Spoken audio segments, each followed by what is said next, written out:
Welcome into the Saturday Show, everybody. Hope you all are doing well on this Saturday morning, wherever you're tuning in from along the Wasatch Front or beyond via the KSL Sports app, is what I should say. I almost said the KSL app, but that's a completely separate deal. But my name's Jay Catch. Running things solo today. Michelle Bodkin is down in Las Vegas. She actually joined us a little bit later on today's show. She was down there for Pac-12 Media Day. A lot of stuff coming out of it. Whether you consider it newsworthy or not, we'll talk about that throughout today's show. Got Sarah Hossain producing Behind the Glass once again for us this week. Sarah, what's up? Nothing much. Just glad media days are over. Okay, and that's a very, very good point you make. For us here along the Wasatch Front, now there still is going to be media day for the Big Ten, etc. That doesn't affect us nearly directly as much because we got through Big 12 Media Days, we got through Mountain West Media Days, and then yesterday Pac-12 Media Day, which affect the top three teams in this state, speaking of BYU, Utah, and Utah State. So we made it through, you're right, and it is nice to think that's in the rearview mirror, and now it's kind of all focused on about a week from now, roughly, give or take. All these programs start fall camp, and then we are a month away from the season, really, and then off we go. And is this going to be your second season working with, third season with us? Second season. Okay. Yeah, I joined the team last September. So kind of mid-season of football. All right, well, yeah, so it's a crazy time, but fun all the same, and we're going to break a lot of that down on today's show. Consider this to be more of a Pac-12 Media Day recap. I know Michelle with me on the road last week, a Big 12 Media Day. She did a lot of stuff with the Big 12 Media Day. So you'll hear some comments from George Kliavkoff, Pac-12 Commissioner. We're also going to get to Kyle Whittingham. Caleb Williams from USC. I'm with our guys down there at Pac-12 Media Day yesterday. If you did not hear that interview, we're going to replay it because he was on fire, let's put it that way. It was not necessarily as engaging, or no, he was engaging. He just was a little salty about how some of the questioning it felt like went in that, but we'll talk about that. We'll also get to technical fouls, get to some 5 minutes of, cover some of the other topics in the sports world outside of the Big 12, it's not the Big 12, the Pac-12, excuse me. We'll break all that down, and we'll have Michelle, as I mentioned, join us at 11 o'clock. She is still on the road, obviously, having been down there in Las Vegas yesterday. But as we are wont to do, Sarah, let's get things started this week. What's been the highlight of your week? Oh, goodness. I don't think it's happened yet. Okay. I'm getting my engagement pictures taken tonight. So that's probably going to be the highlight. Okay. Let's stop for a second here. You sound a little like you have a story. I don't like pictures by and large. My wife forces me into a lot of the photos that I am subject to taking. Now, engagement photos are like, I don't know. They are very important. So my question for you, your fiance, I have not had the privilege of meeting him. I've heard great things about him. But how is he with taking photos? He's fine. He doesn't love them either. Okay. I feel like it's definitely, that might be a man thing a little bit, but he's excited just because it's just one more step closer to like the big day. Uh-huh. He got his hair cut for it. He got his eyebrows done. So and we got him a new shirt because he's a very simple man. He wears the same 5 shirts and 4 pairs of pants every day. So we got him a new shirt for it and things like that. So he's ready. But I was like, you need to smile with teeth. Because he does do the whole, he smiles, but with no teeth. Stone face. Yeah. Okay. And so I'm like, at least for one picture, I need you to smile with teeth. So. Now, so my wife, we got married, we're in year 9 of being married, which is crazy to think. But I remember when we were going to do engagement photos, she's like, okay, so how much involvement do you want to have? And Sarah, I kid you not, here's my response. I need to know where to be, what to wear, and when to be there. And she's like, that's it? I'm like, yep, that's it. And she to her credit, she took the rest of it and kind of ran with it. I had to buy a whole new wardrobe, it felt like, for those photos. But nonetheless, we got through it. The pictures are great. They're still on my wall at my house. They're like, I see them all the time. Do I sit there and be like, that was a lovely day? No, I don't do that. My wife might. You may do the same thing, but it's something that you got to do. Yeah. Yeah, so I'm excited for them just because I'm excited to have, we've never had, formal pictures taken of us. Got it. Yeah. And so I'm That's excited exciting. just to have some like professional pictures of us together, because it's mainly selfies or some random person taking a picture of us. Okay, now that part is pretty cool then, in that case. Now, can you give us a little hint of where, are you going Salt Flats? Are we going up in the mountains? What are we doing? We're going up in Provo Canyon. I had no idea where to go, so when I was setting up a photographer, I was asking them, like, can you give us some suggestions and places right now that look really good and aren't too high up in the mountains where there's still snow in some places where I don't want snow. So, yeah, we're going up into Provo Canyon a little ways, and there's a big open field. And so that's kind of where we're going to be taking them. So, cool. All right. Yeah. Well. He was very much like, we just need a few pictures, right? And I'm like, okay, but females. A few pictures. I like your fiance more and more the more I hear about this dude. I like this. This is awesome. I'm like, no, I need to. It takes like 100 pictures for me to find a few that I like. Okay, that is the dynamic in and of itself. Because I'm of the same opinion as your fiance. We just need like 5 or 6, right? They're like, no, you're going to be smiling for hours here, bud. Like, saddle up, let's go. And hey, it'll be great. I'm sure it'll turn out great. I can't wait to see them someday down the road. But I still. Oh yes, I will be posting them. Just wait. Come on.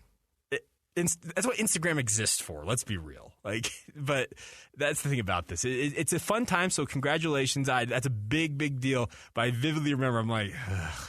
I really got to do this. Nonetheless, fun times. All right, highlight of my week real quick before we actually get into the meat and potatoes portion of today's show. I'd probably say it was honestly, I worked a lot this week. I filled in 2 days on Unrivaled. I did a lot of stuff with Pac-12 Media Day yesterday. But the one thing about the highlight of that, I know it sounds like I'm complaining. I'm not. We're lucky to do what we do here in sports radio. Like, we're paid to talk about what's happening in the sports universe. So it's just been a fun week on that front. Now, it's not necessarily the most newsy time of the year. There's not as many sports going on, but at the same time, ton of fun. Good to sit in with Scott Mitchell. Had a great time with him, obviously filling in for the 2 days on Unrivaled, and it's good to be back in the saddle. So I know it sounds weird, but that really was the highlight of the week because I didn't do much else besides that. Yeah, I worked a lot yesterday, so I understand. Well, I know you had to split double duty. I know how many people know this, but you also work for the Pac-12 alongside doing stuff here. So obviously with Media Day, I'm sure you were just up to your eyeballs. Yeah, I got here at 9 a.m. and came back and left here at like 10:30. So Jeez, crazy. It was a long day, but it's okay. It's over now. All right. Well, let's actually get into it. Let's get to what's the big deal. Do you know who I am? No, I can't say that I do. I don't know how to put this, but I'm kind of a big deal. Really? People know me. Well, I'm very happy for you. I'm very important. I have many leather-bound books, and my apartment smells of rich mahogany. All right. Like I mentioned, it was Pac-12 Media Day yesterday down there in Las Vegas at Resorts World. It's a new resort, and by the pictures I saw of it, it looked like a fantastic venue to be in. The funny thing about this is I was reading about this, and I don't know if you saw this, Sarah. I guess the main stage, like the podium stuff was happening, apparently that's a nightclub. So that's what the setup was. It was a kind of a lounge area. And apparently last night, after the Pac-12 wrapped up, they were like, just revamp it, and they were going to have a rap concert there last night. So that's the most Vegas thing I've ever heard. Trust me, I was like, okay, yeah, it lines up with a lot of what's going on. But nonetheless, fun times, and it's always fun with Media Day because, as I like to describe them, it's hope springs eternal at Media Day. There's very few people who are going to be like, you know what, we're going to suck this year. That's just not how they're going to operate when it comes to talking with the media. Now, obviously, the Pac-12 has been under the gun with regards to some of the conversations about this conference. Is it going to be able to survive after USC and UCLA leave? Are they going to have defections? Are they going to have Colorado and Arizona as it seems like the most likely candidates to make a jump to the Big 12? All that was on the table yesterday when they entered the media portion of this. But George Kliavkoff, the Pac-12 commissioner, spoke to the media on the record for the first time in literally months, folks. We have not heard from him on the record. There's been a lot of speculation, a lot of reports, hashtag sources say, all that stuff's been out there. We have not heard from the Pac-12 commissioner, but In his opening comments, there was a Q&A portion, and I'm going to play two parts of this. These were separated by about, I think, 2 or 3 questions. So these are right towards the tail end of his media portion. He was asked essentially, and we'll play it here. I think it was Richard Johnson, if I'm not mistaken. He obviously is one of the media personalities that was down there. He asked a question about just kind of how things are going with the Pac-12. So let's play that right now. Richard Johnson, Sports Illustrated. In the back left, over here, George. Is it at all frustrating for you personally or professionally that despite what you're trying to push, the football, the quarterbacks, that you're still dealing with questions about media rights timeline and stuff like that in the midst of all that? I don't consider it frustrating. It's a reinforcement for me of what dedicated and passionate fans we have and how much people care about college athletics. And I get it. And at the same time, I don't want the opportunity to be missed today to talk about football. We're not announcing a media deal on purpose today because I want the focus to be on football. George, just to follow on what you just said, I think a response ago, because it caught a lot of people's attention very quickly. You just said you're not announcing a deal today on purpose because you want the attention to be on football. Yep.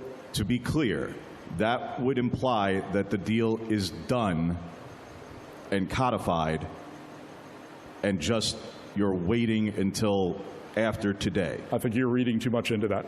So then what is the purpose behind not announcing something, which is what you just said? We want to have the focus on football today. We have an incredibly good football story to tell, and we want that to be the focus today. There you go. So Richard Johnson of Sports Illustrated with the question first, and he said, hey, we're not announcing – George Kliavkoff said this on the record, folks. We're not announcing our media rights deal because we want the focus to be on football today. Then James Crepea, the second voice you heard asking a question, works for the Oregonian, a guy we've actually had on this station a fair amount of times, a really, really good writer and obviously a great commentator. He said, okay, what you just said is you guys have a media rights deal done and you're not announcing it because of today? And he's like, well, you're reading too much into that. What are we reading too much into, George? Either you have the deal done or you don't. And that... Here's the thing. Coming into this, and Sarah, feel free to hop in at any point if you have anything you want to share on this. The biggest conversation going into this was that the Pac-12 does not have their media rights still. That was the conversation going into media day. Now, I talked with some people about this going in, and we'll get Michelle's take on this here in just a little bit. She'll be joining us here at the top of the 11 o'clock hour, is that we knew that the headlines were going to be kind of dominated by the media rights side of things.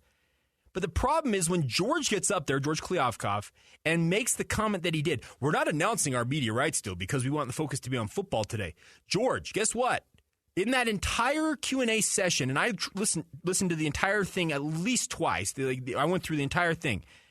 There was not a single question asked of the commissioner regarding football, about Caleb Williams and his defending his Heisman Trophy, anything to do with actual on-the-field football-related matters. Not a single question was asked to the commissioner in that Q&A portion about this. And for him to say, well, you're reading too much into that. George, James Crepea, like everybody else, is saying, so you're not announcing something because you have it done? Because we've all been waiting for a year now. It's been over a year since we have heard the Pac-12 had opened up their media rights opportunities. They entered an exclusive negotiating window with ESPN and Fox at the time. Then after that window concluded, they took it to the open market. And then later on, George Kliavkoff later also said that the longer they wait, the more options are on the table, and our patience is going to be rewarded, is one of the quotes that he used in that Q&A portion. And by the way, if you missed any of these comments, along with, feels like at this point, hundreds, it's not hundreds, but it's in the tens of the media interviews we did yesterday, we talked, you can go to our website, KSLSports.com. You can find it all. It's wherever you get your podcasts as well. Just search out KSL Sports and Pac-12. And the thing about this is the messaging coming from this conference is utterly confusing. They say one thing. Well, you're reading too much into that. George, you said it. So where are we supposed to go with that? You were supposed to be, yeah, all good, dude. Like, no, you're going to ask about that. And Sarah, you said you had another clip of this from George here, right? Yeah, so it's just from the earlier part before the Q&A started, just his comments regarding the media rights deal and expansion. Okay. Play this real quick. Yeah, this is a good one. Let me provide you with an update on our media rights negotiation and our approach to considering expansion. I know there's been speculation about the timing of our media deals, But in the end, we're on track to announce our deals at about the same time as everyone would have anticipated and predicted before the news of conference realignment. The Pac-12 Board of Directors has met regularly throughout the process and has been united in their commitment to one another and to the Pac-12. And this commitment and patience will be rewarded with an announcement in the near future. Getting the right deal has always been more important to our board and to the conference than getting the expeditious one. Regarding potential expansion, while we have already done the due diligence on expansion candidates many months ago and significantly narrowed our focus to a handful of schools, our sequence remains unchanged. First, we will conclude our media rights deals. Then our schools will sign our grant of rights, which has already been negotiated. And only then will we decide on potential expansion. All right, so he says that we are going to make an announcement when most people might have expected it to. Okay, George, the problem is you have multiple of your university chancellors and presidents over the past year who have said 6 weeks, 2 to 3 weeks, coming soon. You guys said in February yourselves in an official statement from the Pac-12, we are going to consummate our media rights deal in the near future. Okay, you also have ADs who have come out and said, oh, we're going to get this done quick. The messaging, get on the same page, y'all. I just can't. I don't want to bag too hard on the Pac-12 and George Kliavkoff, but this really is more of the same for the messaging coming out of Pac-12 Media Day and all the stuff going on with the media rights negotiations and everything. It's just there is a message, I guess, issue in terms of understanding how they expect people to be like, okay, yeah, we're good. We're just going to kind of move along. No, that's not how people operate in this universe. They just want to know when things are going to happen, and you continue to say, it's coming soon, it's coming soon. It's been over a year. So you can say it's coming soon, but it wears thin on people when the same message continues to be the message that goes out. So I don't know what ultimately the Pac-12 is going to do. I assume they're going to put a media rights deal together. Now, we did hear some rumors out there. I thought it was in The Athletic. I thought from Stuart Mandel saying that he thinks that at least he reported that at least 2 members of the current Pac-12 are adamantly opposed to conference expansion, and that's to San Diego State's denigration. That's SMU. Sorry, guys, it's not going to happen. But the problem the Pac-12 face right now is they're not on the same page in any way, shape, or form. You have Kirk Schultz at Washington State going out and saying one thing when he was talking with their Board of Regents, saying, we're going to get this done here in the next few weeks. That's been over a month ago since he made those comments. Then you have Robert Robbins, the president of Arizona, who's been on the record multiple times saying it's coming soon, but we are going to look at our options. Then you hear the rumors about Colorado, and Phil DiStefano, their president, earlier this week said that on Thursday they were going to actually have a meeting with the Pac-12, and they were going to see the quote-unquote numbers of a media rights deal. They were actually going to see the details as recently as would have been Thursday from George Kliavkoff as well as the Pac-12 leadership. Well, it comes out on Friday that those numbers were never seen. They were never discussed in said meeting. This is the problem the Pac-12 faces right now, is they have a messaging issue. They are not on the same page. They don't act as a united front. They just don't operate in concert with one another, and that's going to hurt their image. And trust me, their image has taken a hit over the last year. Any of you out there who are listening to the show know that they have taken a hit, and that's the tough part right now with regards to how the Pac-12 is operating, is that George Kliavkoff can go out and say one thing, and then it feels like a week later somebody else is going to go out and say something else that almost contradicts what he is going to say. He contradicted himself yesterday, telling James Crepea, well, you're reading too much into that. Well, what is it, George? Either you have the media rights deal done and, as James said, codified, and it's ready to roll, and you're purposely sitting on it to make a bigger splash when you decide to announce it at some point, or you were just talking out of both sides of your mouth, just making a comment that is going to obviously elicit reaction, and you actually don't have the deal done, and you were just saying something to say something.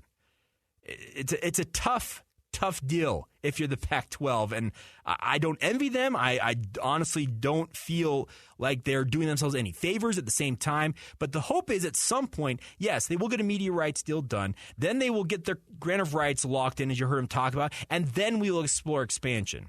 Great. Get it done. It's been over a year. Let's move on and find something else to talk about, but it feels like this is going to drag on for at least a while longer, if not throughout at least this entire season. And guess what? If you're a Pac-12 administrator, coach, AD, etc., get ready for more questions of this ilk until that gets done. All right, we will come back on the other side. I want to get to some of the comments from Media Day from Utah, as well as Caleb Williams, the reigning Heisman Trophy winner. We'll hear from Kyle Whittingham, who joined our crew down there, Jake Scott, Patrick Kinahan, Scott Mitchell, Hans Olsen, holding it down for an entire day. A lot of interviews, a lot of audio. As I said, you can go to KSLSports.com to get all those. Search out the Pac-12 podcast app and our podcast tab over there, or on your podcast provider of choice, just search out KSL Sports Pac-12, and it should pull up that feed, and you'll have literally every interview that we conducted, as well as a lot of podium audio as well, will be available for you guys as well. So more in a moment. We'll talk more about Pac-12 Media Day, top of the 11 o'clock hour. Michelle Bodkin, who was in Las Vegas, she will weigh in with her thoughts and her takeaways as she was talking with people down there all day long yesterday as well. Technical Foul is still on the way, 5 minutes of plenty to go. This is the Saturday Show on 97.5 FM, the KSL Sports Zone.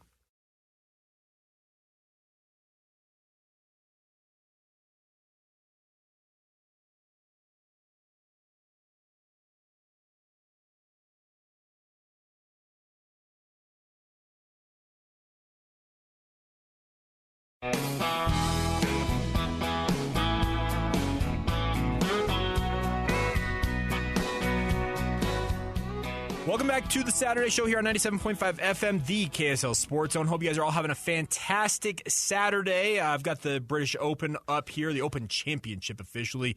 Brian Harmon is still leading the tournament. He is at 9 under par. John Rahm, Jason Day, and Tommy Fleetwood, all 3 shots back, tied for second at 6 under. We'll keep you updated on that as it continues, but kind of a crazy thing out there, the British Open. Like, the Brian Harmon goes out and just takes this gigantic lead yesterday, and we'll see if they can get reeled back in. But we've been talking about this all week long, getting ready for this as the finals major of the year. But crazy stuff. Fleetwood hitting a shot right now, but we'll continue to update you on that. But wanted to get back to some of the conversation going on with regards to the Pac-12 and their media day yesterday.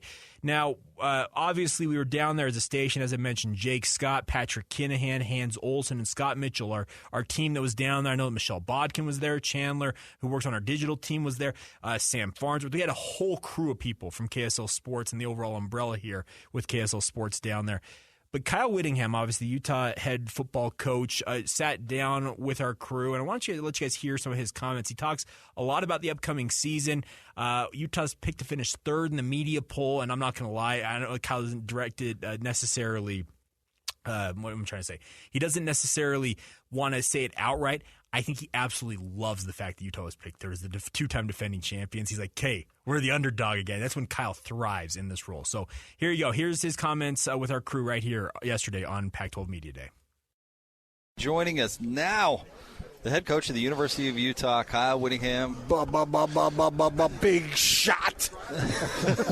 Little Billy Joel reference. Oh, man, way to start the interview with singing, PK. Way to go. Way to start it off right. How long you had that planned? It just came to me. Okay. Just went off the road. You're quick. Brutal. Hey, back-to-back champion University of Utah. That's got to feel pretty good. But yet pick 3rd. Doesn't matter. Doesn't know we could care less. That's or couldn't care less. My wife always corrects me on that. We couldn't care less. In fact, we'll get a little bit of fuel out of that. I'm sure you will. We'll provide a little bit of incentive, and between that and our championship quarterback not even become an honorable mention. Appreciate that. Yeah, it doesn't matter, but he knows it. Yeah, I know. Knife in the back. Yeah, we'll use it all to our advantage. Disrespect. So, I will say, though, there was some respect given for the all Pac-12 preseason team. There was, no doubt. 6 Utes put on that. That is, I guess if you do the math, you should have 1/12 of the 22, and we got over a quarter of the 22 first-teamers. So that's good. And I know you can care about Cam. I just care about the offensive line, and you got 2 of them. That's all that matters. We got an offense. Jim Harding has done a phenomenal job putting that line together. And I can say without a doubt, it's the deepest and most talented offensive line group that we've had since I've been here, and that's been a while.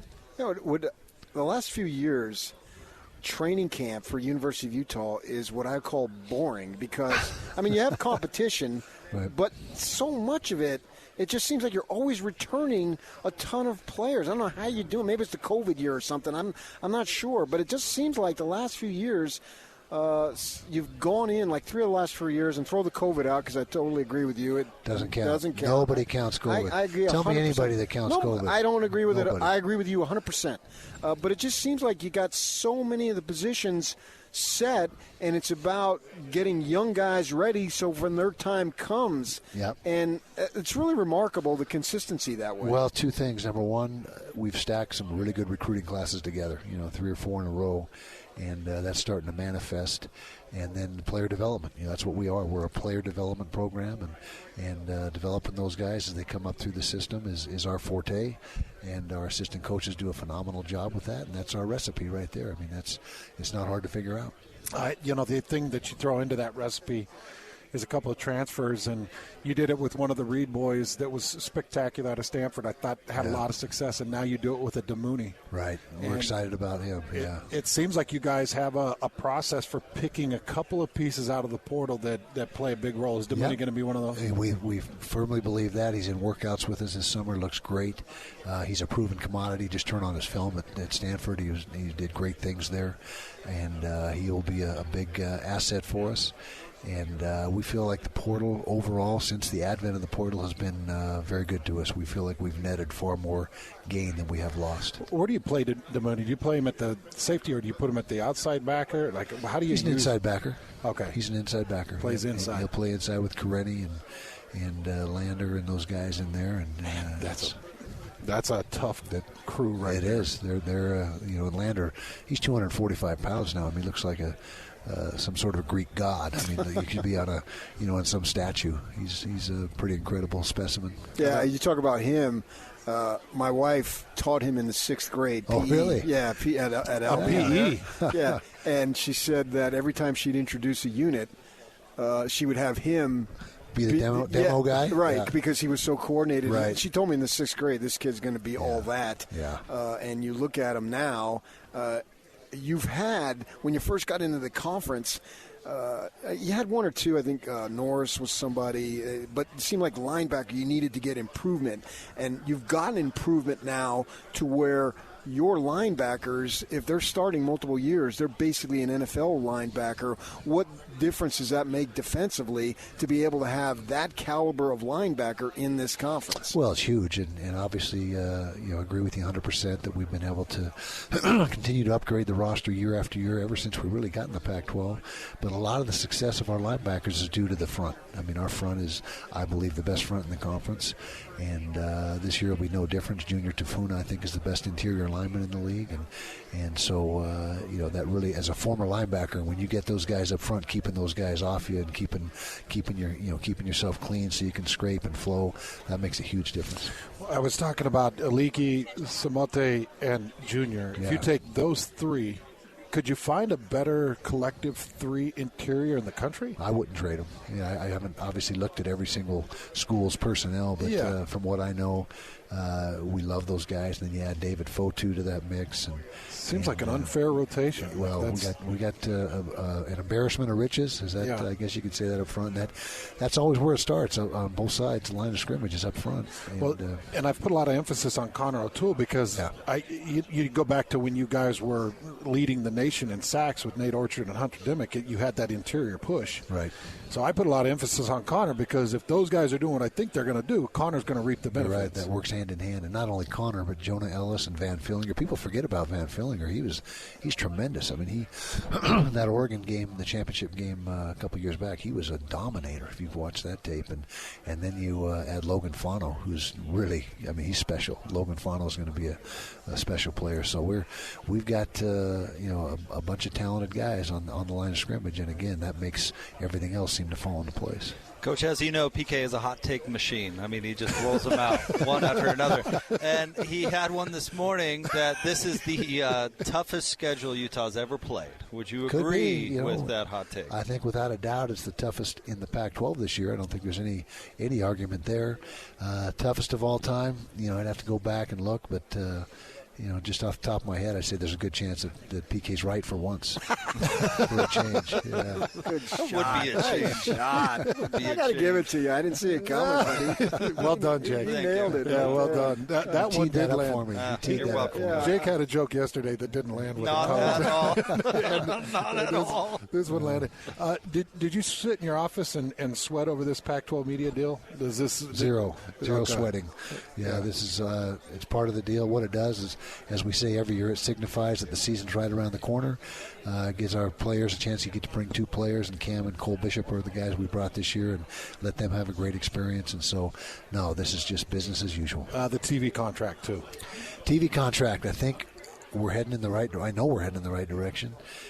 Should be solidified sooner rather than later, I would think. Again, I don't have any inside information, or I'm not privy to anything that is special, but I know the vibe that we're getting from the powers that be is good right now. He sweats over having to punch out from the trees. And actually he's pretty good at it because he's in there a lot. Yeah, you're right. Or those fairway bunkers that it takes 5 to get out when somebody's telling him, hey, would you just pitch out and take your losses? No, thick-headed dude over here. Man, my God. Course management is not my strength. It's not my strength. I can recall being down in Los Angeles at the hotel downstairs talking to Andy Ludwig, and he got done, and I'm off to the side, and he's just raving about who you guys call J.J. Jackson as a running back. He thinks the guy's an NFL back, and I'm thinking that he might be the surprise player offensively in the conference this year because not a lot of people know about him. But if Ludwig, who isn't known for being outrageous with his statements, if he's pumping him up, I'm thinking you guys got something there. Yeah, Andy is very measured in his comments, and, right, and really doesn't go over the top much, if ever. But right. JJ last year, it was that may have been certainly one of the most single important things that transpired was his move to running back and how he embraced that and how he excelled at it. I mean, it's one thing to change positions, but if you change with the right attitude and you really embrace it, good things usually happen, and that was really saved our running game that second half of the season. Good luck getting reps to everybody that deserves it. I know that room has got some guys in it. We added some really good players in this recruiting class. It's going to be very competitive. Well, Coach, thank you for a few minutes. Oh, thank You're you guys. You're always the best. Okay, and appreciate you. It's so nice to sit down with us. All right, there you go, Kyle Whittingham. And you heard him talk about it.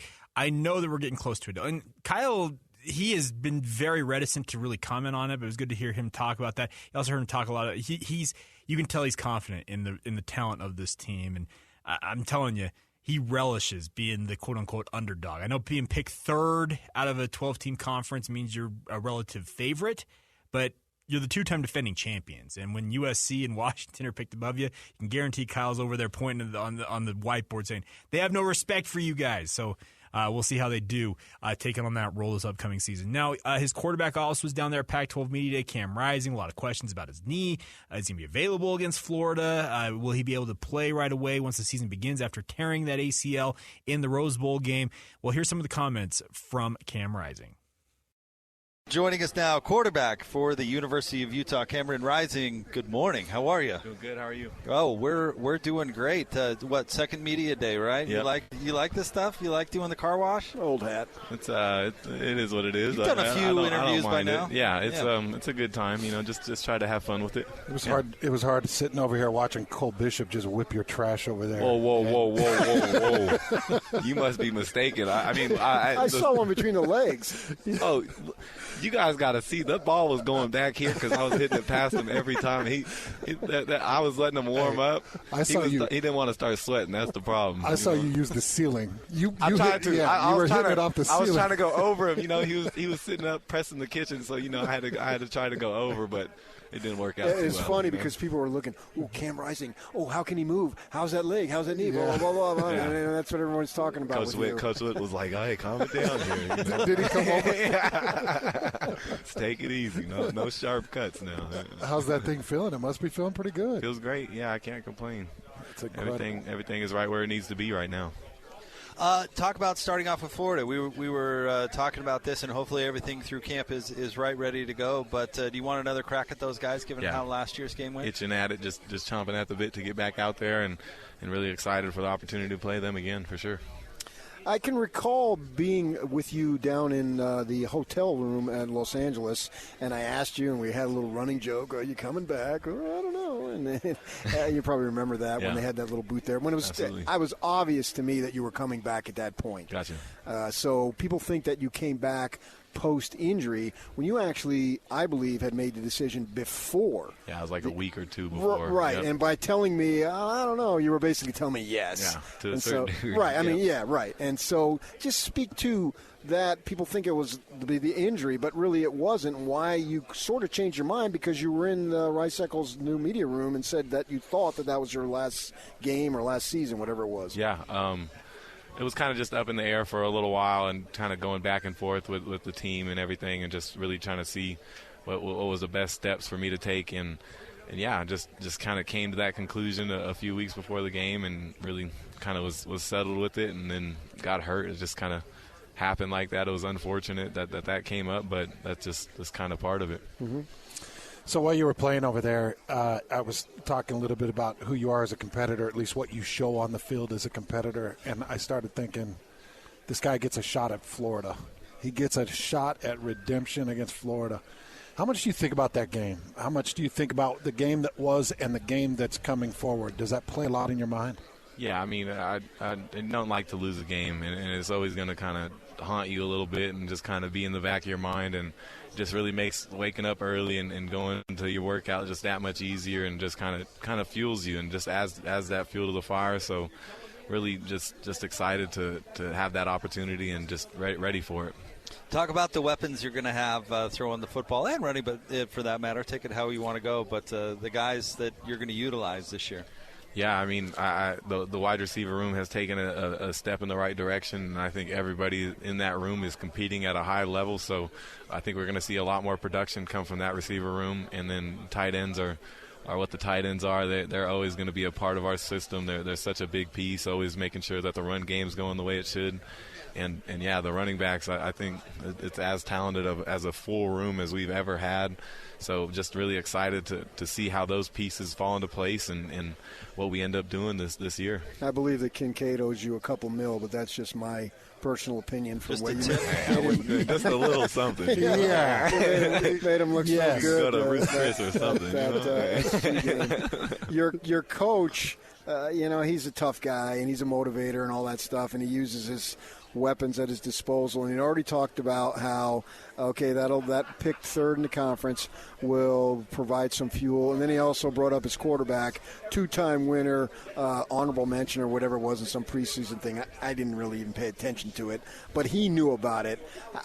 It seems like there's a level of disrespect there. You're a senior leader. How much do you think that can fuel the guys?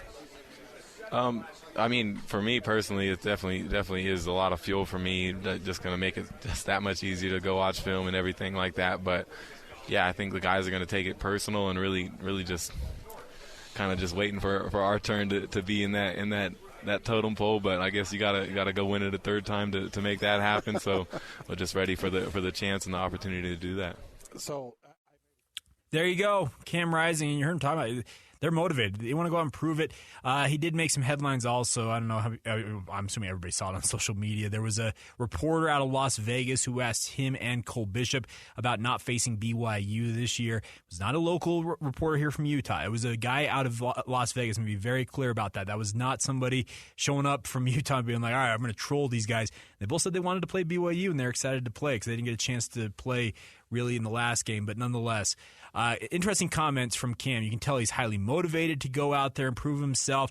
The hope is that he will be ready to go. Kyle did say on the podium yesterday at Pac-12 Media Day, it will go, quote, right down to the wire, unquote, with regards to if Cam Rising will be healthy and available to go against Florida.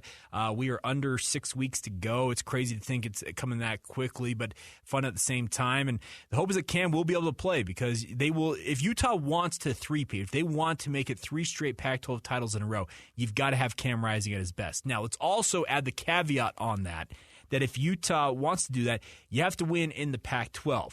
The first 2 games, Florida and Baylor, are obviously big games because they're name opponents, and obviously if you want to make a run towards the college football playoff, you need to win those games. But you can still win the Pac-12 title and go three-peat in that with potentially him sitting out in the non-conference. Obviously, the preference would be for him to be out there on that Thursday night when Florida comes to Salt Lake City to play at Rice-Eccles Stadium, but we'll have to kind of wait and see, but interesting comments all the same. He says he's feeling good. People I talked to said he's moving around just fine, and the hope is he'll be ready to go. And when Cam Rising's at his best, we all know how good of a player he truly is. All right, we will come back on the other side. We'll get to technical fouls, one of our staples here on the Saturday show. Coming up at 11 o'clock, Michelle Bodkin will join us talking about what her observations of Pac-12 Media Day were. I'm excited to kind of get her take on some of the comments from George Kliavkoff, obviously talking with Kyle as well as the Utah players and anything else he picked up. It's interesting to see where things are ultimately going to land on all this, but we'll continue to have that conversation to continue on right here on 97.5 FM, the KSL Sports Zone.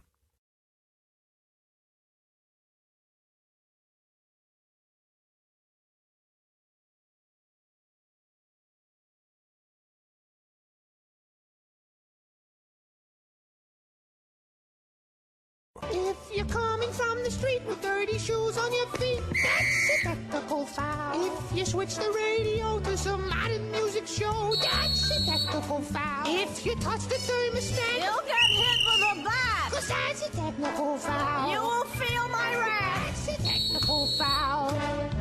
Personal foul, 69, offense. He was giving them the business. A technical foul. Welcome back to the Saturday Show. It is time now for technical fouls. Obviously, when we're having fun with this, we're talking a lot of stuff going on with regards to the sports world, and I think got some good ones this week. Sarah, I want to start with yours because these are always funny to me because baseball has this rep, like, they can't play in the rain, and that's the thing. They have these tarps, but they call it the tarp monster seems to collect its fair share of victims every year. Yes, it was out for blood recently, as people said. I don't know if they're both in the Cincinnati game, but there was one where they're running across the field, the diamond, trying to get it covered, and it's like massive. It's a huge tarp. And there's at least 10-plus guys running with this thing. And you can't trip, because if you trip, you then get stuck underneath the tarp. And that happened to one poor guy, got stuck under the tarp, and then had to army crawl his way out to one of the ends to get out from underneath it. So that was a little rough. And then there was another one where a guy was laying on the ground with his arm through one of the loops on the tarp, doing his best to hold it in place so they could get it across the whole field while the wind was picking up. And so, like, he looks like he's about to fly away. Yeah. So rough. The tarp monster. That's going to be my technical foul. And here's the thing. Those tarps, people think, like, I've had people tell me, like, they can't be that heavy. No, folks, these things are massive. Like, and that's the thing about it is you get trapped underneath it, they're pretty heavy duty. You literally, as you mentioned, he's got to kind of army crawl his way out. And he's probably trying to, which way do I go? Maybe a little less dramatic, but like getting stuck under ice. Where do you go? Sure. Yeah, it's a very similar concept. He's trying to figure out which direction's up. Terrifying stuff. All right, I got a couple here, Sarah, so I want your thoughts on this. So Seattle Mariners have a guy named Jared Kelenic who's been a big part of their success this season. They're one game over 500, trying to make a run towards the playoffs. I admit I am a Seattle Mariners fan, but I saw this week. He broke his foot kicking a water cooler after striking out in the ninth inning of a game earlier this week. As they say, he's going to be out an extended period of time. He's placed on the 10-day injured list on Thursday, so he did this on Wednesday. He was apologetic, fighting through the tears, relaying his emotions out of hand and expressing his frustration. But here's the deal. Why are you kicking a water cooler? Take your baseball bat like every other good freak out in a baseball dugout and smash something with the bat. Don't kick it with your foot. Anyways, wait, what are your? Because this is hurting his team, and his manager said it hurts everybody now that because he got the emotions got the best of him. Yeah, that's like worse than getting injured while celebrating because you're pouting. Yeah. I'd much rather you injure yourself celebrating a big win or a big play than pouting over a bad one. Yeah. That's bad. Yeah, like here's the thing. Like we've seen baseball players break phones with baseball bats. We see them slam them into break the bat on like concrete. Don't go and kick a water cooler. You don't know if that thing's full or empty. And he fractures a bone in his foot, and they say he's in a walking boot and will be for some time. Jilted Mariners fan over here. Why do I root for this team when they do stuff like this? Anyways, one other one here real quick. We're gonna go across the pond, as they say, Sarah. Did you see this by chance? A Gateshead football club, they play in the 5th tier of the English professional division, had their match abandoned, get this, after a hearse. Like, we're talking like funeral hearse, drove onto the pitch and was doing donuts. Nice. I saw this last night on social media, and I trust me, I thought it was an AI recreation or something like that. But it was legitimately a hearse. It was a friendly between Dunstan and Gateshead. It was abandoned at halftime after 2 vehicles were driving in circles in the center of the pitch. One was just a regular car, but one of them was a hearse. And by the way, the hearse was left on the pitch by the guys who did this. They hopped in the other car and took off. I have so many questions. Well, how did they get on the field? Is it a legit stadium, or is it just because if it's 15th here, it might just be an open field? But. So they actually have a stadium. It's called Gateshead International Stadium. This is up in Newcastle. If any of you are really that curious about it, which is in the very north part of England, it's kind of right there on the border with Scotland. But apparently, according to one fan who was in attendance, they said that let's see. Gateshead FC fan Archie told the BBC the intruders, quote, apparently barged through the gate from the car park, then broke through the railings alongside the edge of the pitch, and then started doing donuts and whatnot. I mean, in the middle of the field. If you're going to do a joyride, you might as well go big. And there was also this. The posters were thrown out of the car's window in apparent protest before 2 people in ski masks jumped out of the hearse and into the silver car and drove off. The posters included a number of personal allegations about 2 individuals. So this was well thought out. They disguised themselves. Something, but my question is, where did you get the hearse, first off? Did you stop by the local funeral parlor and say, hey, I need to borrow that? I don't know. This is so weird. There's a picture here of the hearse just sitting in the middle of the pitch here, and there's fans kind of all along the perimeter, and it's just in the middle. And by the way, some of the donuts, I saw the video of this. You can go search it out. Just search Gateshead. It's one word, Gateshead, Gateshead, as you might expect. But the donuts being done are pretty good. Like they've done hearse this before. can really will it. It was whipping around. I don't know. Just. What are you thinking? Many questions. Oh, yeah. Anyways, it's just like, hey, to your question, where did you get the hearse from in the first place? What possesses you to be like, you know what we're going to do? We're going to go drive on a football pitch, and we're going to, I don't know, weird stuff. One other one before we go here is big technical foul here on Minnesota Vikings rookie wideout Jordan Addison. He was on I-94 in St. Paul, Minnesota. The portion of the road he was on had posted 55-mile-an-hour speed limit. And, Sarah, he was doing 140 miles an hour in a Lamborghini on that stretch of road. Somehow, he avoided getting arrested for reckless driving, which I think most of us would have been arrested for reckless driving, going 85 miles an hour over the speed limit. He's probably facing a pretty hefty fine. He was cited for it, but yes. You should be in...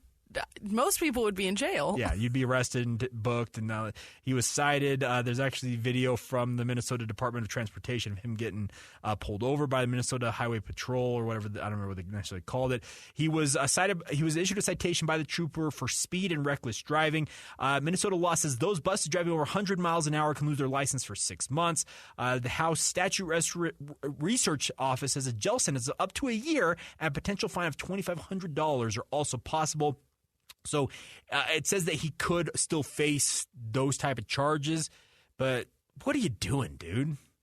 I get you got a bunch of money in the bank now, and you probably went and rewarded yourself with that Lamborghini, or you at least rented it, but 140 miles an hour, because we just saw, on, who was it? It was the Raiders receiver, Henry Ruggs III. He's spending the next 10 years of his life, folks, in the Nevada State Penitentiary for killing a woman while he was speeding. He was also intoxicated at the time, but he was going as fast, if not faster, than slammed into the back of a car. Don't do this. This is just dumb, like beyond dumb. I get you want to go fast. Guess what? You're rich enough. You can go to a myriad of a these racetrack and do that. They will let you do that. You have the money to do that. What are you doing? Like on a highway, there's so many variables on an open highway with regards to other cars. Changing a lane, you don't have the time to react. There's so much wrong with this, and hopefully he learns his lesson, because this could have been a lot worse than it was. Don't speed and don't do donuts in the middle of a soccer field. Lessons learned. By the way, he's doing this at 3 a.m. too. Like, what are you doing?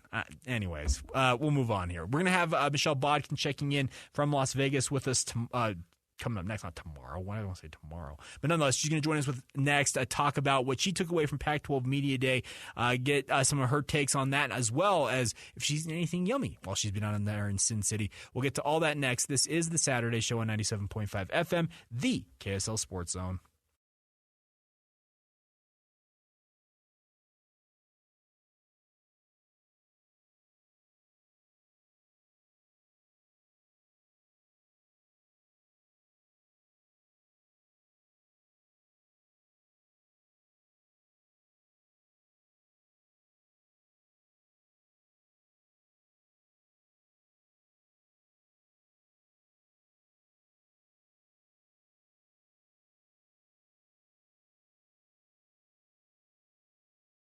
KZNS FM Colville, 1280 KZNS AM Salt Lake City, and KSL FM HD2 Salt Lake City Midvale. This is 97.5, the KSL Sports Zone.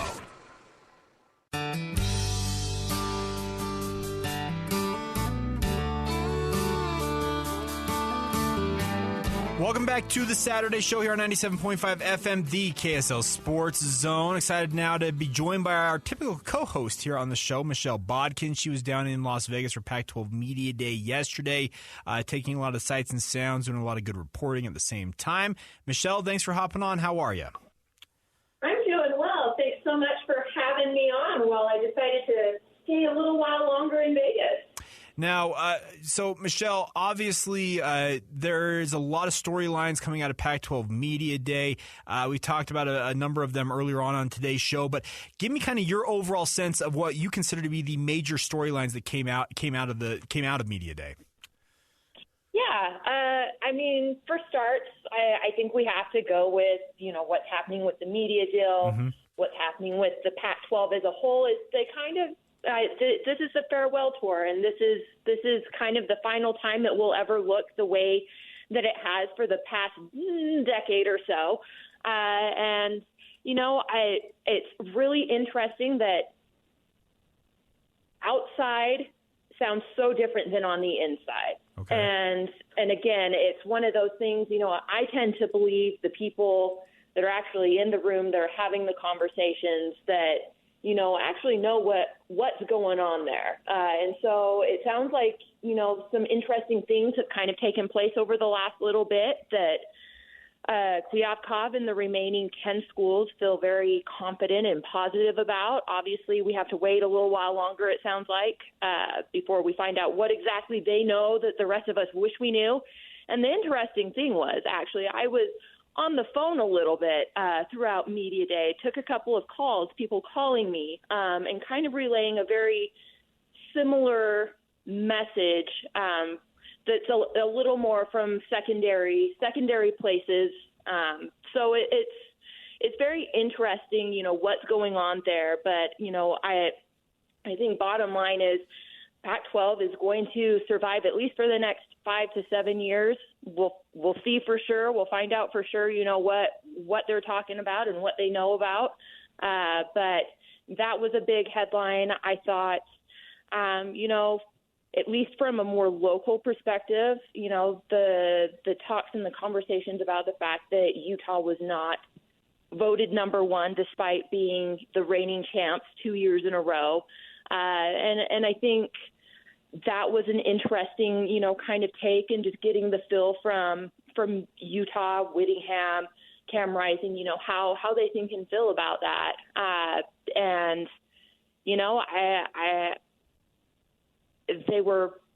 they said the right thing, obviously, but you could tell that, like, they feel like they're better than where the media placed them. And so does that add motivation, for this 2023 season? Are they going to work a little harder than we've maybe, and not to say that they don't work hard, but like, is it going to be extra? Are they going to put a little more into it? Because, they've kind of been doubted. They think two other schools are better than them. And then, of course, the depth and the talent that currently resides in the Pac-12 was another big topic. You have 6 quarterbacks that have thrown for over 3,000 yards returning this year. You have the Heisman Trophy winner returning. You have a guy that's won the conference two seasons in a row returning. You have a guy that was leading the nation in yards and passing yards last year by a large margin. And so, it's interesting seeing the quarterback talent there. It's going to be interesting, I think, to see if the defensive talent steps up, because you have to deal with some of these guys and the things that they can do. And it's just, I think, that I would say those are probably the top 3 storylines for me from Pac-12 Media Day. But I'm excited. I thought it was a great media day. I thought the excitement in the room from everyone involved was really palpable, and I think we're going to see some really great, crazy, amazing football in a month. Okay, Michelle, you walked us right up to the edge. You said you got phone calls from people. Like, come on, fess up. What dirt did you get for us? I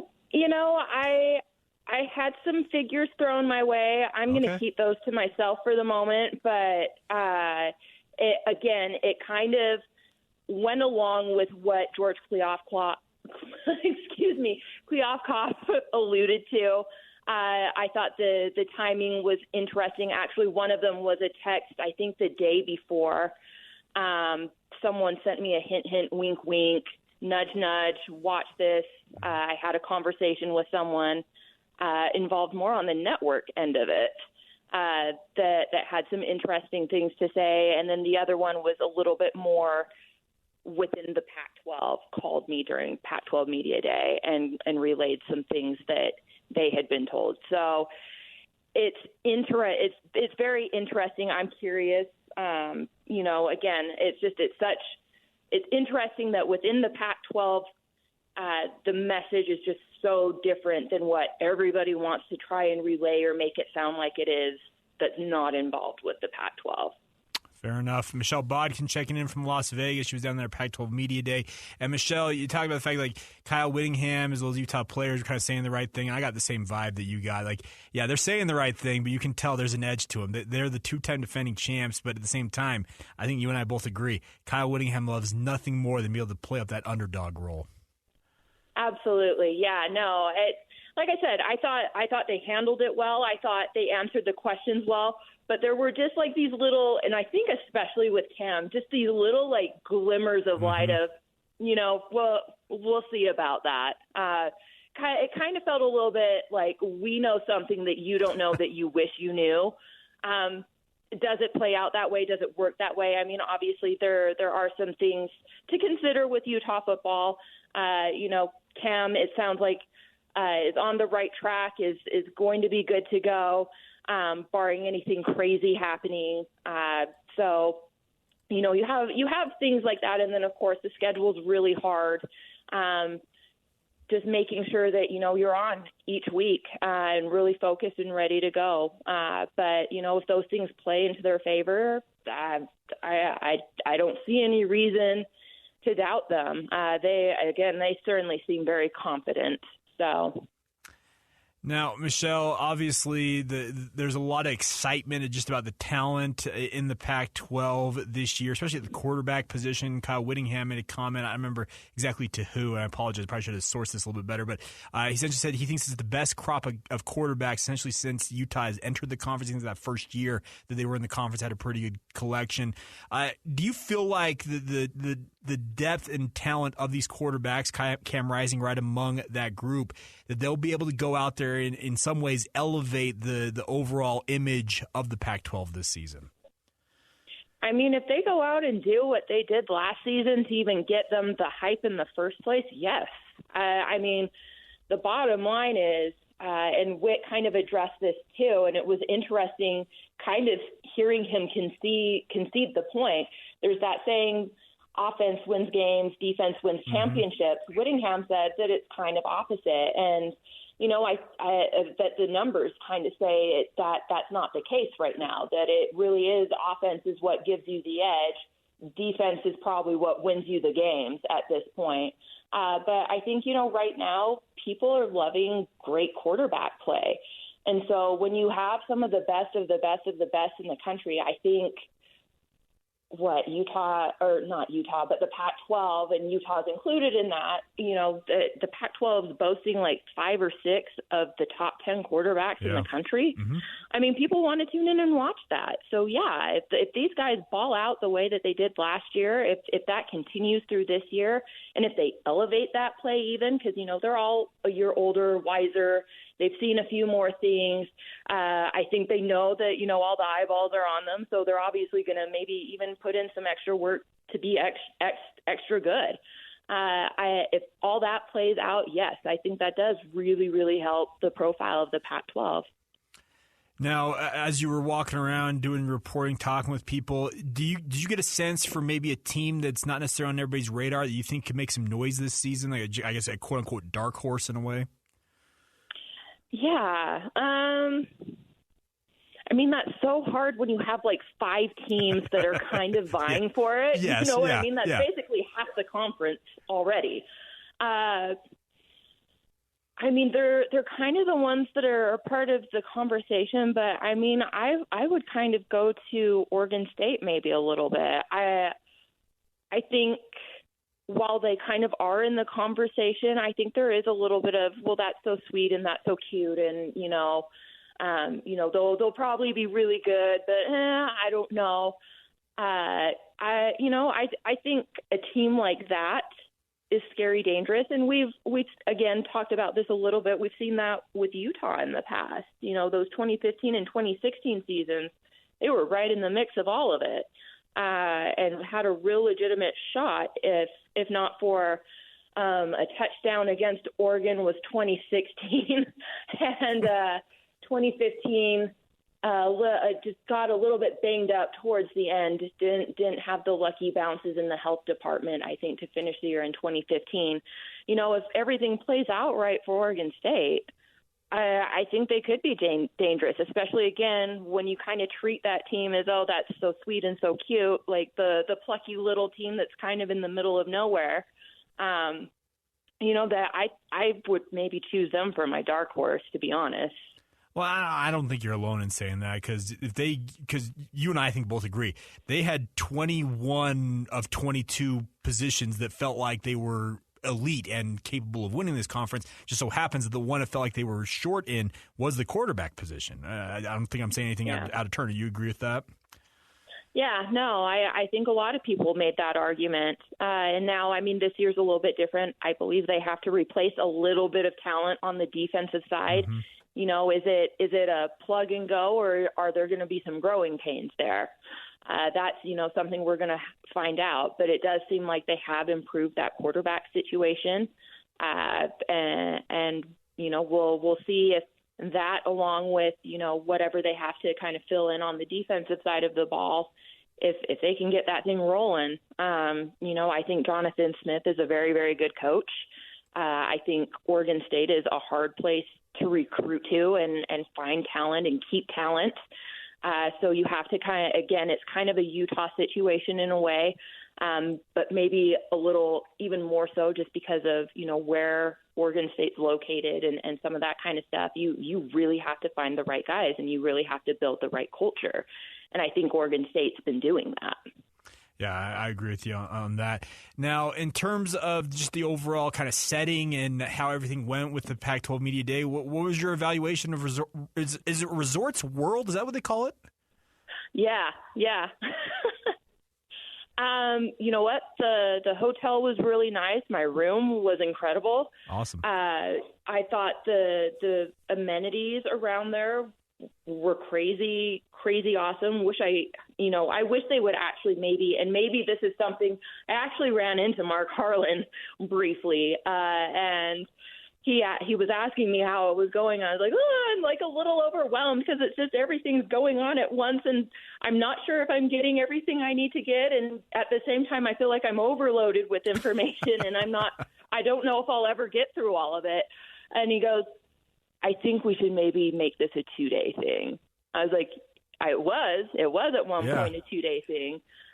He's like, we'll maybe talk about this. So Mark Harlan, if you're hearing this, please make the 2-day thing happen. I think it would just be a little less chaotic and a little easier to get all the information we need. But as far as, trying to plow through, 12 schools and then just general conference issues in a single day, I think this was the smoothest delivery the Pac-12's ever had. And so I think Vegas was a great move. Okay, well, here's the thing. I think most of us, it's kind of an open secret that Chip Kelly kind of led the charge to kind of pare it down to the 1 day back a while back. And so, Mark, if you were listening, go to Chip Kelly and tell him to, just suck it up, dude. Well, Chip Kelly's going to be gone, so it's not Chip Kelly's problem. Good point. Yeah, good point. He's out. So, yeah. So, yes, I would highly encourage them, moving forward, go back to the 2-day thing, because it seems to work better. You're right. It allows more of a flow and everything. And you're not, like you said, you're not feeling both completely under and overwhelmed at the same time as a media member. Yeah. Well, and I think for the players and the kids, too, there is something to just getting it all done in one day, right? Sure, there's some pros and cons both ways, but I just think the 2-day system it's a little more relaxed.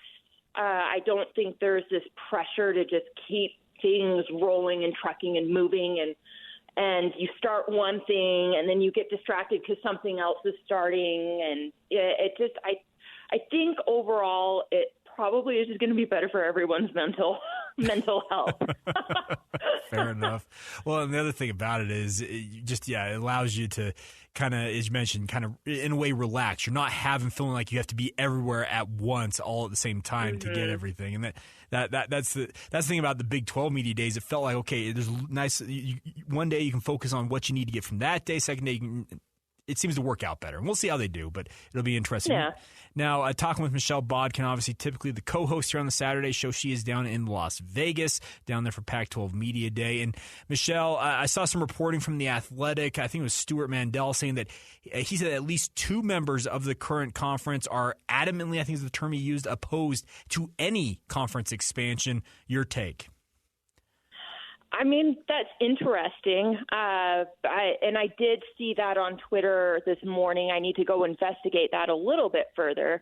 I've seen some sleuthers maybe come up with they felt like it was Cal and Stanford, and in my mind that kind of makes sense. Mm-hmm. They're kind of the elite academics of an elite academic kind of conference in general. So I could kind of see them maybe being a little bit worried about that, maybe not wanting to bring in people that aren't up to that standard. I think it's going to be interesting to see what they choose to do. There is a part of me that's like, you know what, like keeping it just those 10 schools would be really dope and fun. And I mean, if we're being perfectly honest, kind of the top dogs are in the conference since it's been 12 are remaining, and that's, Oregon, Washington, and Utah. Mm-hmm. And Stanford has had their moments. So, it's kind of one of those things, to me, that the great competition that we've been seeing over the last several years kind of remains. So do you want to add anyone else to that? But if it's a numbers game thing, which, again, it's kind of confusing to me because we're talking about teams that aren't necessarily the biggest name brand in the area that they reside in. But it's all about subscriptions and potential eyeballs that could be drawn to that these TV networks like. So it's going to be interesting to see if they can get the number with just the 10 remaining schools. I kind of suspect that they probably stay with the 10 remaining schools.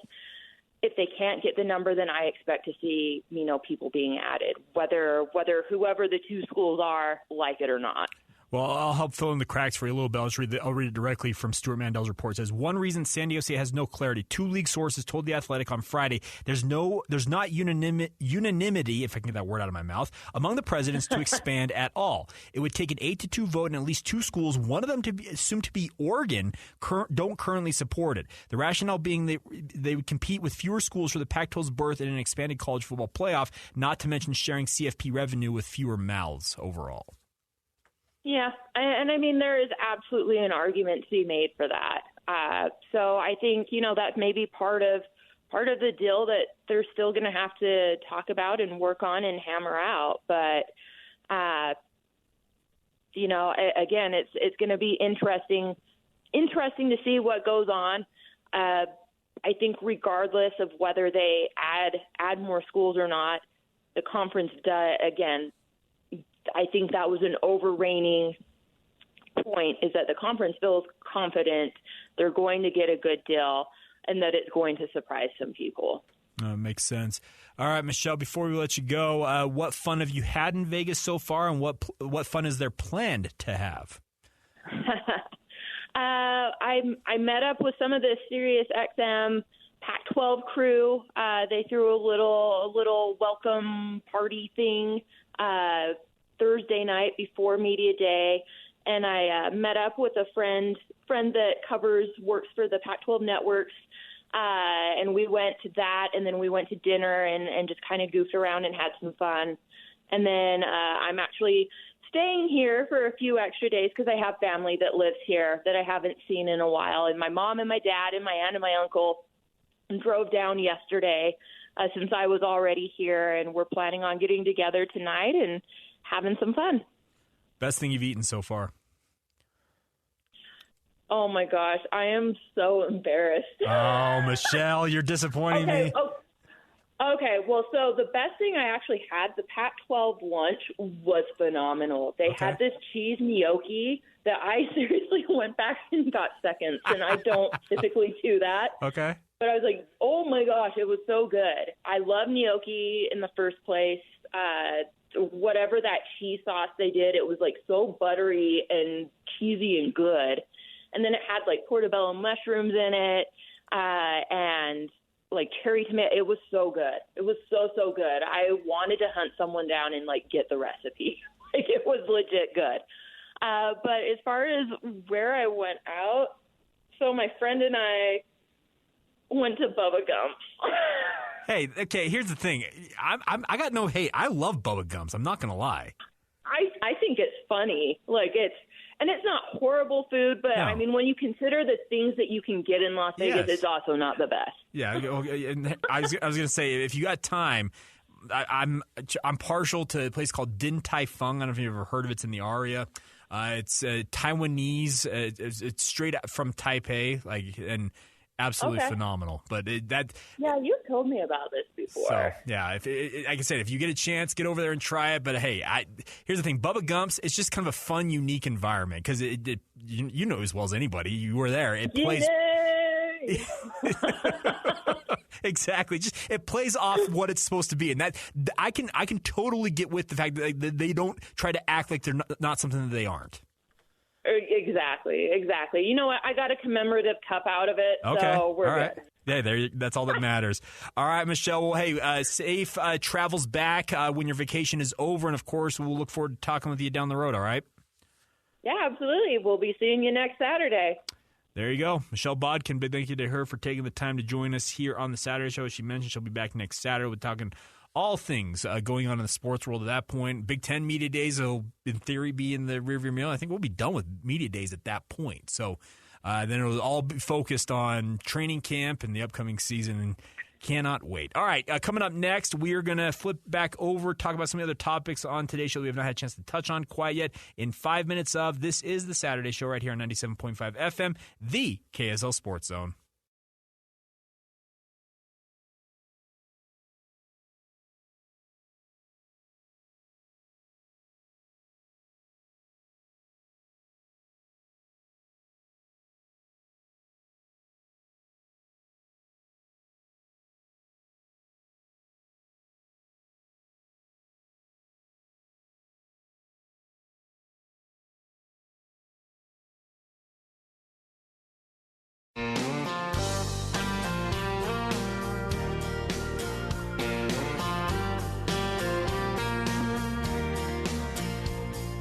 Welcome back to the Saturday Show here on 97.5 FM, the KSL Sports Zone. Big thank you once again to Michelle Bodkin for checking in from the road down there at Pac-12 Media Day. Interesting to hear her talk about the fact she got some phone calls during Media Days, talking more about the media rights still. And here's the thing with that. I just get it done at this point. I think we're all some fatigue around all of it, but at the same time, it continues to be a topic because it continues to linger out there. That's kind of interesting back and forth on all of this. But got a couple things we still need to talk about. This is 5 minutes of, as we typically do here as we near the end of this Saturday show, talking about some other topics we have not had a chance to talk about. Let's start off checking in on the Open Championship. Brian Harman has got a 6-stroke lead at the Open. He took a 5-stroke lead into the third round today, finishing at 10 under yesterday. John Rahm made a run, shooting 8 under today. Absolutely incredible showing for him, shooting a 63. He sits currently tied for second alongside Cameron Young and Sepp Straka at 6 under. But Brian Harman 6 strokes clear of the field. He is still out on the course. He is on hole 14 currently, so there's a chance he could extend that lead. Young is on just finished 17, so he's on 18 now, and Straka is on just finished 14. So these guys want to make a move and get themselves into any realm of striking distance. Now, striking distance is all relative in the Open Championship. It'll be interesting to see if anybody can chase Brian Harman down. We have seen big leads at the British Open fall by the wayside in past years, but Harman's been playing really, really good golf the past 2 days, and we'll see if he can finish strong here in round 3. Sarah, I got to ask you a question. What's your interest level in golf, just overall? I know that you're not necessarily the biggest golfer or golf fan on the station, but where do you stand on it? Very low. So you're not watching it? No. Okay. I see stuff on social media for it, and that's basically my consumption of golf. My grandparents are huge golf fans. They watch it all day, every day. Good for your grandparents. I'm yeah, proud they of used to love it, like playing it and stuff, because, Florida has some good golf courses. But, yeah, I don't... Some good golf courses? I don't play... Some would say the best golf in the world is in the Sunshine State. It's true. I don't play golf. I don't really watch golf. You need to get in. You need to play. I know. The closest I get is like Top Golf, or like mini golf. Fair enough. All right. So, okay.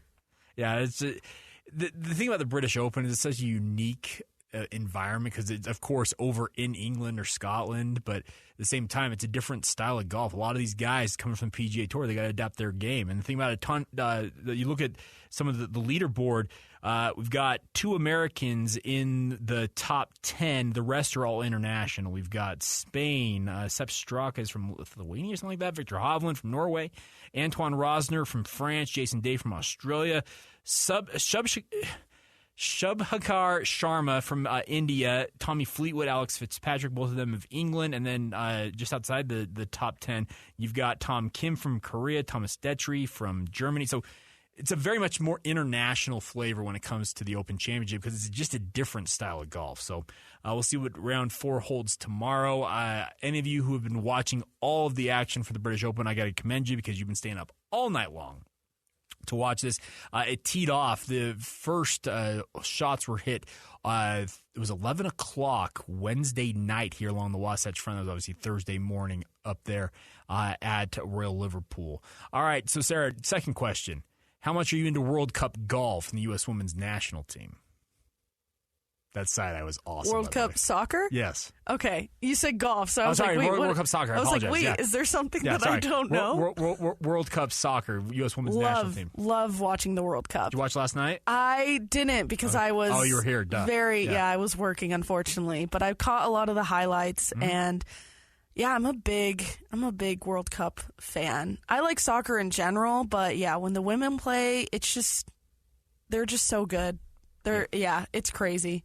Well, and the fun part about it is the U.S. Women's National Team, they are a true world power. They're going for what would be a first-ever three-peat in World Cup, both on the men's and women's side of things. We've seen back-to-back champions, but never seen a three-peat. They have a lot of competition, obviously. And the other thing about this, I actually had a chance to go on KSL News Radio yesterday, the big station around here, and talk about this. They asked me, what's the big storyline around the Women's World Cup this year? And I said, injuries. Essentially every contender, I'm talking England, United States, the big dogs in this tournament have had multiple major injuries to what would be their top lineups. And it's kind of the big storyline about this, ACL tears and the like. And it'd be interesting to see how these teams adapt to it. Now, the U.S. Women's National Team, they have got incredible depth, and they have a nice mix of both veteran talent. We just saw Megan Rapinoe. She got her 200th career cap last night entering that match. You also have more...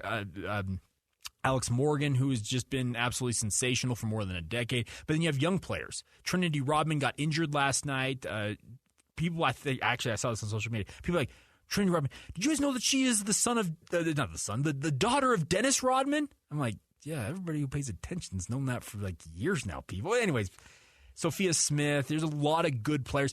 We'll see how it goes, but there's a lot of competition for the U.S. women this year. Germany, England, Brazil. Brazil, though, here's the thing.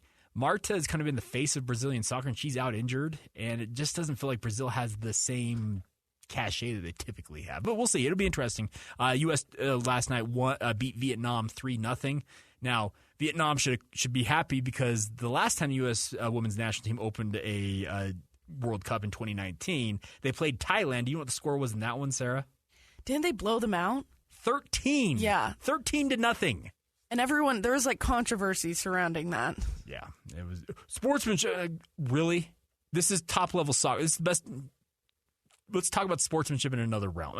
Anyways, but yeah, the women's team, they will be back in action here in a few days' time and obviously making that run towards the three-peat. Now, also on the soccer front, Lionel Messi made his debut last night for Inter Miami, and the stories write themselves. I assume you saw this free kick, Sarah. Oh, yes, of course I did. 95th minute of what was supposed to be, it was like, I think they said there were like 2 or 3 minutes of stoppage time. There was some obviously extra stoppage time. He lines up for a free kick, and as you would expect Lionel Messi to do, just bends it right into the upper 90 and wins it for Inter Miami. Just incredible scenes. Like, we're who's who of the sports celebrity world was there last night. Not just sports. I heard Kim K was there. Yeah, she was there. She was sitting there on the front row. LeBron James sitting behind her, and Serena Williams was there. Just crazy scenes. I tagged a photo that I saw of that celebrity. They were all taking pictures of Messi. It was as he was coming on to the pitch to sub into the match, and Javier Morales, Real Salt Lake legend. Who was now an assistant coach. He was the interim coach for Inter Miami while they figured out their situation with their head coach. Well, he's standing there, doesn't have a photo in his hand. He's doing his thing. He's coaching. And I'm like, hey, look, it's Javi.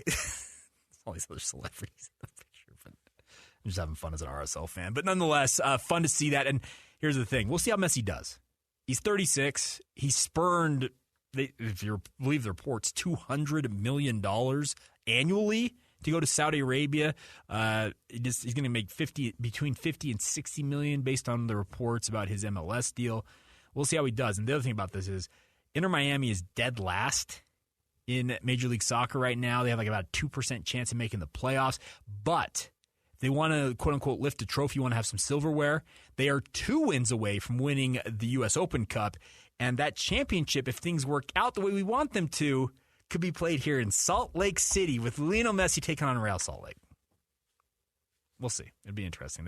RSL's got to go to Houston and win. This comes up next month in that semifinal U.S. Open Cup. And Miami, for their part, has to beat Cincinnati on the road in that matchup. And then, if that all plays out, RSL could be hosting Inter Miami in the U.S. Open Cup championship match. And it'd be fun to have that. By the way, RSL also in action tonight. A new competition called the Leagues Cup. And a lot of people are like, what is this, Jake? And I'm telling them, like, it's a new format to have Liga MX, which is the Mexican top division, and Major League Soccer compete head-to-head in a World Cup-style format. Now, Real Salt Lake is going to host the group stages here at America First Field in Sandy. They take on the Seattle Sounders tonight. It'll be a 7:30 first kick, 6:30 pregame. I will be on that with Spencer Warren and Lauren Beck. Looking forward to that. And then Wednesday night, Monterrey, one of the big fish out of Mexico, comes to AFF to take on Real Salt Lake. And the other thing about this, Lloyd Cole, one of our leader now, our PD here at the station, was asking me, Jake, what's with this schedule? Because RSL does not resume Major League Soccer action until August 20th. It's because of this tournament. Essentially, if you make it out of Leagues Cup pool play is what they're calling it with these first two games, then you go into a knockout bracket. And that could extend all the way up until just before they resume Major League Soccer action. I'm interested to see how RSL does with this. There's some talk that teams actually may rest players in this format for their actual seasons. It sounds like, from what I've heard from RSL's side of things, they fully intend to pursue this. It's a chance to lift silverware and celebrate a championship. I'm interested to see how it's received. Now, Lionel Messi scoring last night was the opening match of that Leagues Cup. It was not Major League Soccer action, so it's not a bad way to open the tournament, to have maybe the best player in the world go out there and shine. All right, so there you go. Some of the other topics we have not had a chance to touch on. Now, Sarah, let's play some of these comments real quick. Caleb Williams, I meant to get to this earlier on today's show, but the reigning Heisman Trophy winner, he was down there at Pac-12 Media Day, and he joined our crew here on The Zone, and I hope we can hear at least part of these. He was, let's just put it this way, a little hot under the collar, it felt like, a little perturbed about some of the line of questioning, but this is a guy who did lose twice to Utah, and you can tell it's stuck in his craw. Here's some of those comments. Caleb Williams, USC quarterback, sitting down with us here on 97.5 the KSL Sports Zone. Thanks for joining us. How are you? Good. Nice to see you all again. Yeah, it's good to see you, man. See you.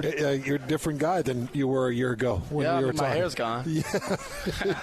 Yeah, and you're carrying a little hardware with you, too. Yeah, I do have a little hardware, but hair's for sure gone. So what's that like? Walking up to the podium, grabbing that trophy, and having that moment in your life. Just take us in. We never get to experience it. Yeah. I don't get nervous for games, during games, 2 minute. None of that really ever gets me going. But I wasn't nervous the whole time. I practiced my speech a bunch of times. I felt like I had won. And when they switched off, I can't remember the dude's name, but when it went from the lady to the dude and he cracked a joke, I started to get a little nervous. I was over it, though. I was over it, like, just say the name. And then he finally said the name, and then all the nerves went out the window. I felt like I was going to go kill the speech. Walked up there, grabbed the hardware, said my words, and, went on for the rest of the night with my lineman. Oh, see, that's the way to celebrate. We were in the hotel room the whole time just celebrating. You're talking to a former lineman there, so he's stoked about that. I like what Coach Riley said. He was asked, well, what does a returning Heisman quarterback work on? And he said one word: everything. I was about to. I thought you were going to ask me. I was going to say everything. That's what I got it from the boss. I was going to say everything. I mean, what does that mean? It means I got to make sure my footwork is detailed. Got to make sure I'm progressing within the mental game. I got to make sure that I'm out there leading better than I was last year. If I got to be hard on the guys, I got to be hard. If I have to be empathetic about the moment and understand the situation, I got to be better at that. I gotta be better at being a better brother and human, and just all of the things that add up to the end of the season, so that you can go 1-0 each week, and if you go 1-0 15 times, there you go. You get there. You have the thing that you want. So, just focusing on being better and progressing. I always say it's the hardest thing to do is beat yourself and do something twice, and so. I tend to like to do the hard things and like to compete against the hard things and be in the tough games or be in those moments. And so we'll see how it goes this year, but it's gonna be a good one. Does the Utah game have a little more juice this year because of what happened last year? The game itself? Yeah. No. Do I have a chip on my shoulder? Sure. A little more juice? Yeah. This whole year? Yeah. Nice. Yeah. Simple. Why not admit it if it's true? Yeah. I mean, if that's a feeling and that's something that drives you, because you watch that Pac-12 championship game and that defense, they got after you a bit. Mm-hmm. There were some hits. Yeah. What was that like being in the pocket in that Pac-12 championship game and feeling the pressure? It was cool. I cool, calm, and collected. Got up faster than the dude that hit me did. It's always my thing. If someone's going to hit me, get up faster than them. Proves that that hit meant nothing, didn't do anything to me. And so even with a bum leg, it was all good. Got up faster than them and kept trying to play the game and go win. How hard was that decision? Because I got to imagine there was conversations between you and Coach saying. No, there was no conversations. None. No. You just knew you were going to go. Yep. Yeah, there was not at all. Told them that I'm not coming out. We're going to go win this game, and it didn't go in our favor. Things happened, and things went downhill towards the end of the game. But no, there was no conversation. There was no rebuttal, no anything of me coming out the game. I was good. I mean, I think my highest completion percentage of the year that game. If you look at it, I think one of, and so, all good. Your coach. And it kind of devolved from there. You can go back and listen to the entire conversation, but you could tell that is stuck in his mind. He wants nothing more than, I think, to stick it to Utah. Obviously Utah will go to the Coliseum this year to play that game in October, but man, Caleb Williams, he's got an edge to him. I can appreciate that as a competitor, but I don't feel big. I got it faster than them. Did you, though? Let's go back and watch the film. Anyways, it made me chuckle. I wanted to get some of those comments in. Obviously, he's the reigning Heisman Trophy winner. You're talking about the fact that he doesn't get nervous in games. He got nervous when that whole thing was going down. But congratulations to him on having the hardware and obviously leading kind of the charge here as the Pac-12 tries to have a resurgent year just overall as a conference, and he wants nothing more, it feels like, than to lead USC to some glory here in the final year of the Pac-12, and also hopefully make the playoff as they after that he likely goes to the NFL's presumptive number 1 overall pick in next year's NFL draft, while the USC Trojans join the Big Ten Conference. All right, coming up here in just a moment, we will round out today's show with some final thoughts on the program. This is the Saturday Show right here on 97.5 FM, the KSL Sports Zone.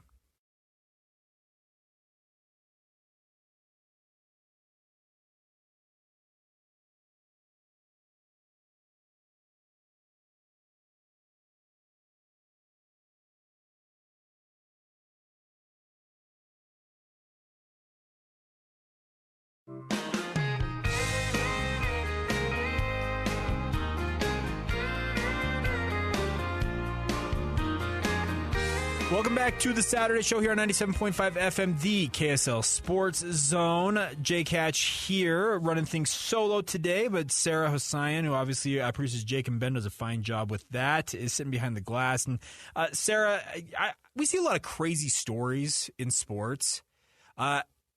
Did you see the story about Florida A&M University this morning? I know you're a Florida native, but did you see what happened to FAMU? No, I did not. Okay, so I just saw this. I was just reading this. So Adam Rittenberg wrote this from ESPN. Florida A&M has suspended all football-related activities following the release of an unauthorized rap video, which was filmed in the team locker room that contained explicit lyrics.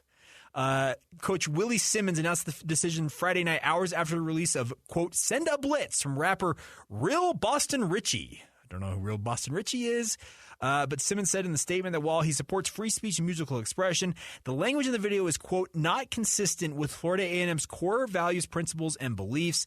I said that Florida A&M has started an investigation into how the football locker room was accessed for the filming of the videos. Well, here's the thing. I'm sure your players were like, hey, yeah, let's do this thing. Come on over.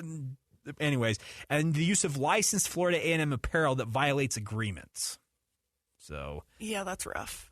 They probably would have been fine if they didn't do it on school property, wearing affiliated logos. Yeah, but so it says the video, which was posted to YouTube, shows Richie in the locker room area wearing a Florida A&M shirt and wearing team helmets. Several Florida A&M players appear in the background of the video. Okay, investigation how the locker room was accessed.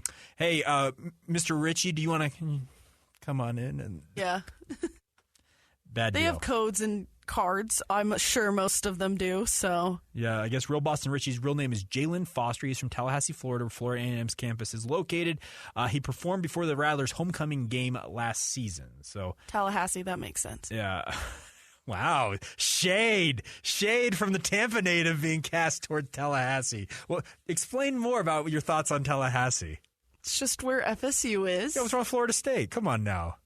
And I'm not saying the Go characters Noles. that come out of Tallahassee are the worst, but they're not certainly the best. Well, okay. No offense to Jameis Winston, but when you go to a Publix and steal crab legs, the headlines kind of write themselves. Yeah.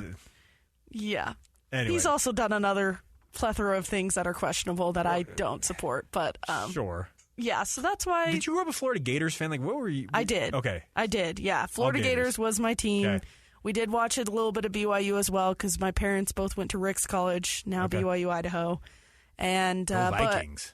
Yeah. Old Rick's Vikings. Yeah. My dad's salty. He has a hard time donating money to the school because they got rid of their athletics program. I can And he's like, understand that. I didn't go to BYU Idaho. I went to Rick's. Good for him. Yeah. As he should. Because he played football. So, Okay. yeah, he was a. By the way, I had the privilege of meeting your dad earlier this week. It was great. Yeah. Is he back home now? Yeah, he's Okay. back home now. Cool. Yeah, he was just here for a week, but. Oh, still awesome. By the way, Florida, Simmons, they said that the team is set to open season September 30th against Jackson State. I wonder how long this is going to last in terms of the suspension, because you're supposed to start training camp in just over a week's time. Make those boys run.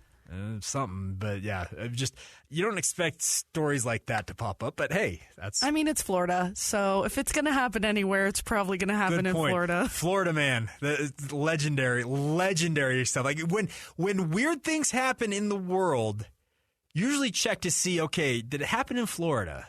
Yes, and here's the thing: weird things happen everywhere. It's just after Florida man, people only focus on the weird things that happen in Florida. Okay, here's the thing: the Florida man stuff, they continue to one up themselves. That's the thing about this. That's the only thing about it. At some point, you think it would die out. No, it just continues to deliver time and time again.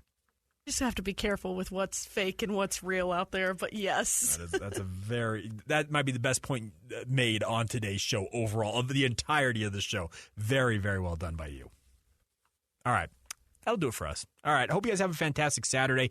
Reminder for you guys that we have RSL action coming up tonight, 6:30 pregame. RSL taking on the Seattle Sounders in the inaugural Leagues Cup at America First Field. Also, Salt Lake Bees action as well will be on 1280 The Zone. If you want to tune into them, taking on the Las Vegas Aviators over at Smith's Ballpark. Fireworks game tonight, by the way. If you're looking to go out to the game and enjoy some fireworks, you can do that as well. So until next week, make sure you keep it locked here on The Zone throughout the week for all the coverage you can muster. And until next Saturday, we will talk to you guys again then. This has been the Saturday Show right here on 97.5 FM, the KSL Sports Zone.